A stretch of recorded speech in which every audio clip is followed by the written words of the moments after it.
Maray na aga is another bliss morning po sa inyong lahat. For today's video ay magluluto ako ng simple pero masarap na gulay. Ito ang aking sitaw na adobo na mayroong tinapa. Kaunti lang naman ang mga ingredients ko dito. Meron lang ako ditong sibuyas, kamatis, bawang.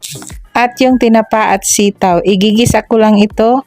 Magpainit lang ako ng mantika. Nilagay ko lang yung bawang, sibuyas. At yung tinapa medyo hinapray ko.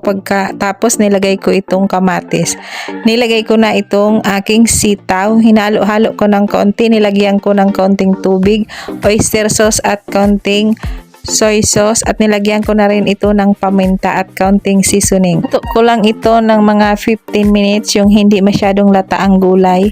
Luto na nga ang aking gulay at syempre nagprito din ako dito ng galunggong para mas masarap ang kainan. Pagkatapos nga namin kumain ng aking kapatid, lumabas naman kami at pumunta kami sa bilihan ng mga appliances.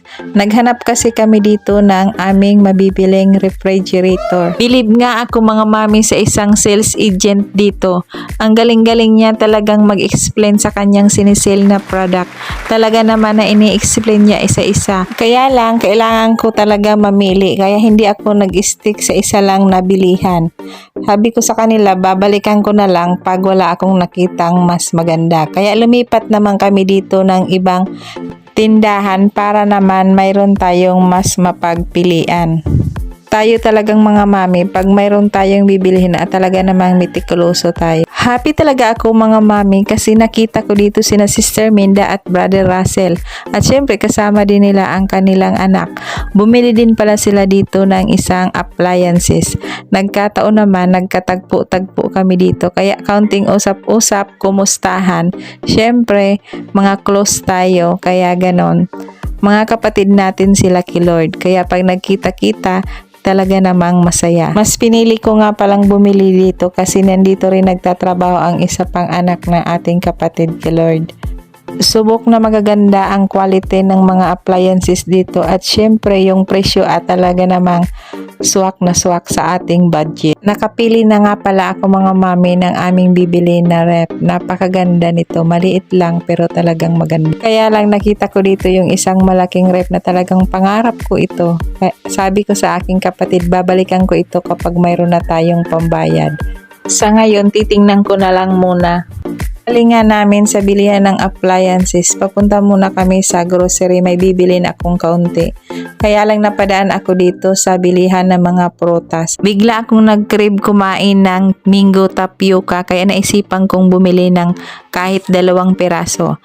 Baka magawa ko ito kinabukasan. Talaga namang masarap ito. Nang paalis na nga kami, may 2 bata dito na nangihingi ng pera. Binigyan ko yung isang bata, maghati na lang sana sila. Kaya lang sa nakikita ko parang ayaw ata mamigay ng isa. Kaya naman kinuha ko yung buo at pinalitan ko na lang ng barya. Kawawa naman kasi yung isa kung hindi mapagbibigyan. Para sigurado naman akong mapaghahatian nila yung perang ibinigay ko. Kahit konting halaga nakatulong sa kanila. Pagpasok nga namin dito sa grocery, nakita naman namin dito yung isa pa naming kapatiran. Talaga namang natutuwa ako at bliss na bliss sa araw na ito. Sabi ko nga sa kanya, mag-hi ka naman. Kahit nga every Sunday magkakasama kami sa church, pag nakikita ko rin sila sa labas, masaya pa rin ako. Magbabayad na nga ako dito sa counter. Nagpapasalamat ako dito sa 2 magandang ito na nag-assist sa akin. Talaga namang napakabait nila. Magagaling naman sila mag-asikaso ng mga customer, kaya nga ako pabalik-balik dito. Pauwi na nga kami ng aking kapatid at natatawa talaga ako dito sa aking kapatid na ito. Hindi talaga makalimutan ang bumili ng pizza. Paboritong-paborito niya talaga ito. Siyempre, tuwang-tuwa naman ako at nagpapasalamat ako sa kanya at mayroon na naman kaming pangmeryenda. Dito na nga kami sa may parada ng tricycle at nandito na rin yung nagdala ng aming mga groceries. Ang bait naman ni Kuya, ayaw pang kunin yung tip na ibinigay ko sa kanya. Dineliver na rin pala mga mami yung binili namin na refrigerator. Nakita ko na talaga kung gaano kaganda ito. Nagpapasalamat naman kami kina Kuya yung nag-deliver nito kasi napakabait naman nila.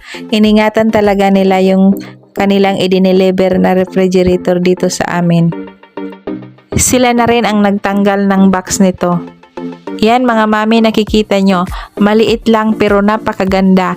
Panasonic nga pala ang brand nito, made in Japan. And inverter na rin pala ito, kaya sigurado naman ako na matipid sa kuryente.